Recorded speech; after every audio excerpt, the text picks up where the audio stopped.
Very good evening to all of you. एक बार फिर से आपका इंग्लिश क्लास के अंदर स्वागत है। आज जो क्लास हम पढ़ने जा रहे हैं वो है कॉजेटिव वर्ब। क्या होती हैं कॉजेटिव वर्ब, इसको तफसील से देखेंगे। किस किस तरीके से कॉजेटिव वर्ब का इस्तेमाल किया जाता है इसको देखेंगे। उसके स्ट्रक्चर्स क्या होते हैं उसको देखेंगे। तो चलिए शुरू करते हैं कॉजेटिव वर्ब। देखिए यहाँ पे लिखा है कॉजेटिव वर्ब। कॉजेटिव वर्ब क्या होते हैं? ये वर्ड बना है कॉज से। कॉज का मतलब होता है कारण। देखिए मसलन मैं हूँ और यहाँ पर एक व्यक्ति है, मैंने अपना बाल कटवाना है, तो मैंने क्या कहना है कि मैं अपना बाल कटवाया। कारण तो मैं खुद हूँ ना, लेकिन मैंने अपना काम किसी और से करवाया है। तो ऐसी सूरत के अंदर जब अपना काम किसी और से करवाते हैं तो आप कॉज बनते हैं। इसी को कहते हैं कॉजेटिव वर्ब। तो उसके अंदर बहुत सारे वर्ब का इस्तेमाल करते हैं, like get, like make, like have. इसके किस तरीके से जो हम इसका वर्ब का इस्तेमाल करते हैं, किस तरीके से करते हैं, आगे डिटेल के अंदर देखते हैं इसके डेफिनेशन को। कॉजेटिव वर्ब का प्रयोग तब किया जाता है जब सब्जेक्ट काम को नहीं करता है। याद रखिएगा, मैंने काम को नहीं किया, मैंने अपना बाल बनवाया तो मैंने नहीं किया, किसी थर्ड पर्सन ने वो काम किया है, लेकिन वजह मैं ही बनता हूँ। याद रखिएगा, अर्थात वो किसी तीसरे से काम करवाता है। तो इसके अंदर आप गेट का इस्तेमाल देखेंगे, इसका मतलब होता है पाना, लेकिन वहाँ पर पाने के माने में नहीं होगा। इसके अंदर आप जो है मेक का यूज़ देखेंगे, लेकिन वहाँ पर बनाने के सेंस के अंदर नहीं होगा। उसका क्या मीनिंग होगा कॉजेटिव वर्ब के अंदर आप बताएंगे। इंग्लिश के अंदर इसकी डेफिनेशन को देखते हैं। Causative verbs are used when the subject does not perform the action.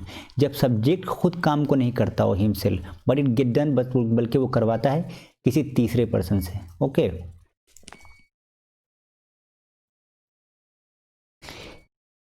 जब हमें किसी को कोई काम फोर्सफुली करवाना हो तो हम उस कॉजेटिव वर्ब का इस्तेमाल करते हैं। जब हमको किसी को मुतासिर करके कोई काम करवाना हो तो हम कन्विंस का कॉजेटिव वर्ब का इस्तेमाल करते हैं। जब हमें किसी को किसी काम की इजाज़त देनी हो तब हम कॉजेटिव वर्ब का इस्तेमाल करते हैं। जब हमें किसी को कोई ड्यूटी असाइन करनी तो ऐसी सूरत के अंदर हम पॉजिटिव वर्ब का इस्तेमाल करते हैं। तो कह सकते हैं to force someone to do something, to convince someone to do something, to allow someone to do something, to assign someone to do something. यानी किसी को फोर्स करके काम करवाना, किसी को मुतासिर करके काम करवाना, किसी को इजाज़त देना काम करने की, और किसी को जिम्मेदारी देना किसी काम करने की। क्या स्ट्रक्चर होगा इसका यहाँ पे देखेंगे। सब्जेक्ट है, पॉजिटिव वर्ब, उसके बाद पर्सन जो काम करेगा, उसके बाद देन वर्ब, देन ऑब्जेक्ट। जब हम लेट का यूज़ देखेंगे उसमें हम देखेंगे अलाउ का। किसी को किसी काम करने की जब इजाज़त देनी हो तो ऐसी सूरत के अंदर हम लेट का यूज़ करेंगे।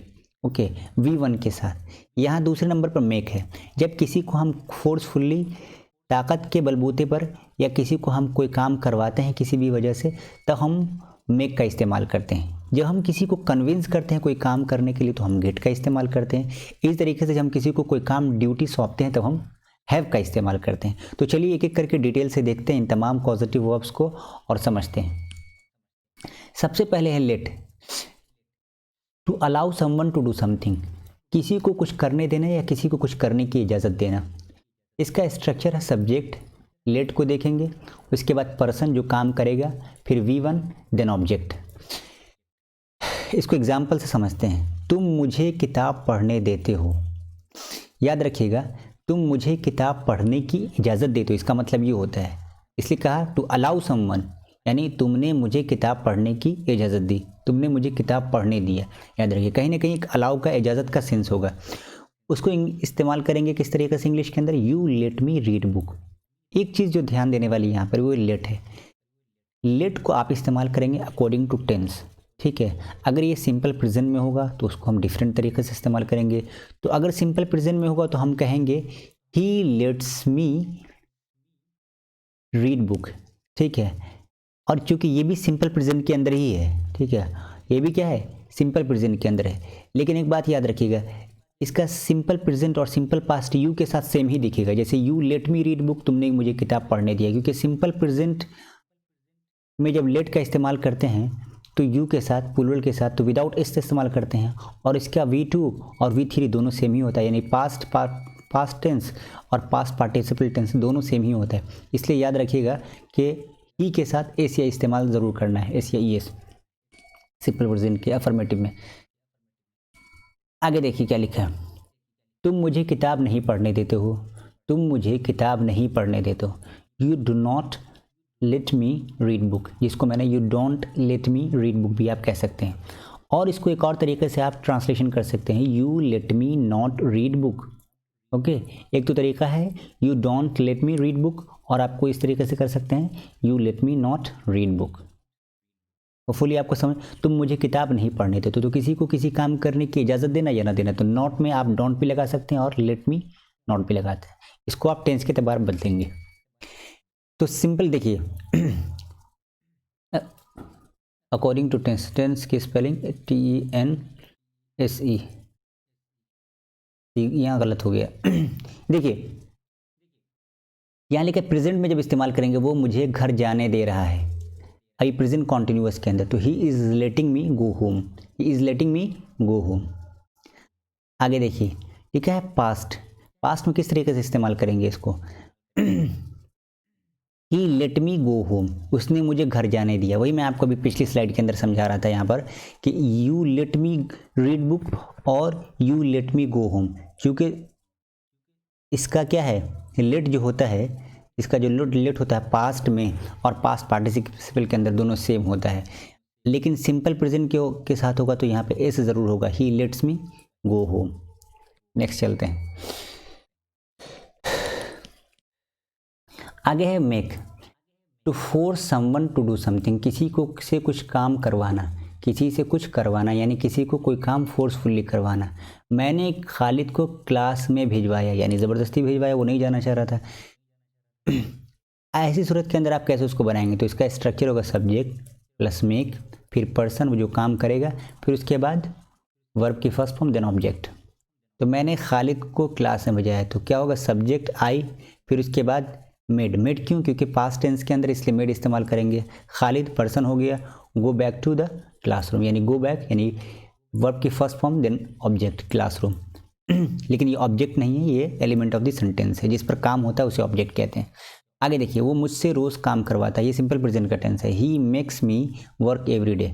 ओके, सिंपल प्रेजेंट के अफर्मेटिव में थर्ड पर्सन सिंगुलर नंबर के साथ SEIS लगाते हैं, इसलिए यहाँ पर SEIS लगा हुआ है। याद रखिएगा, तो इसका इस्तेमाल भी अकॉर्डिंग टू आप टेंस करेंगे। ओके, आगे चलते हैं।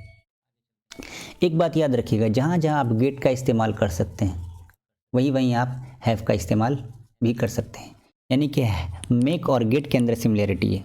मिसाल के तौर पर मैं आपसे कहूँ कि मेरी माँ ने मुझे कहा काम करो, तो जब मैंने उनकी बात मानी तो मैंने कहीं ना कहीं उनसे कन्विंस हो गया। तो जब आप किसी की बात को मानते हैं, कोई इंसान आपको फोर्स करता है, तब आप उसकी बात से कहीं ना कहीं क्या होते हैं, कन्विंस हो जाते हैं। इसीलिए जहाँ जहाँ आप मेक का इस्तेमाल करेंगे वहीं वहीं आप गेट का भी इस्तेमाल कर सकते हैं, क्योंकि दोनों के अंदर सेंस वही पाया जाता है। तो गेट के अंदर क्या होता है, to convince someone to do something, किसी से कुछ करवाना कन्विंस होकर, और यहाँ क्या है, टू मेक, यहाँ फोर्स है, लेकिन एक बात याद रखिएगा, फोर्स के अंदर कन्विंस का कुछ ना कुछ थोड़ा सा असर पाया जाता है। जैसे कि मैंने आपसे बताया कि अगर मेरी माँ ने कहा काम करो और मैंने उनकी बात मान ली, उनके फोर्समेंट को मान लिया, तो ऐसी सूरत में मैं उनसे कन्विंस हो गया। एक इंसान फोर्स करता रहे लेकिन दूसरा इंसान उसकी बात सुने ही ना, तो वो उसकी बात कैसे मानेगा, तो कहीं ना कहीं कन्विंस होना पड़ता है। इसलिए जहाँ जहाँ आप मेक का इस्तेमाल करेंगे वहीं वहीं आप गेट का इस्तेमाल करेंगे। देखते हैं, मैंने खालिद को क्लास में भिजवाया। देखिए, जब खालिद क्लास में गया तो कहीं ना कहीं वो मुझसे कन्विंस था, और एक न एक उसके अंदर फोर्समेंट भी थी, इसलिए आप दोनों का इस्तेमाल कर सकते हैं। अब क्योंकि ये पास्ट टेंस है इसलिए आप मेड का इस्तेमाल करेंगे। I made Khalid go back to the classroom. Okay, और यहाँ है आई गॉट खालिद। एक चीज़ याद रखेंगे, बस यहाँ पे टू गो यानी कि इन्फिनेटिव इस्तेमाल करेंगे गॉट के साथ, ठीक है, यानी कि गेट वाले कॉजेटिव वर्ब के साथ टू गो इस्तेमाल करेंगे। Back to the classroom, I made Khalid go back to the classroom इसके साथ, और आगे है गॉट के साथ भी इसको इस्तेमाल कर सकते हैं, I got Khalid to go back to the classroom. वो मुझसे रोज़ काम करवाता है, ये पास्ट का सेंटेंस था और ये प्रेजेंट का है।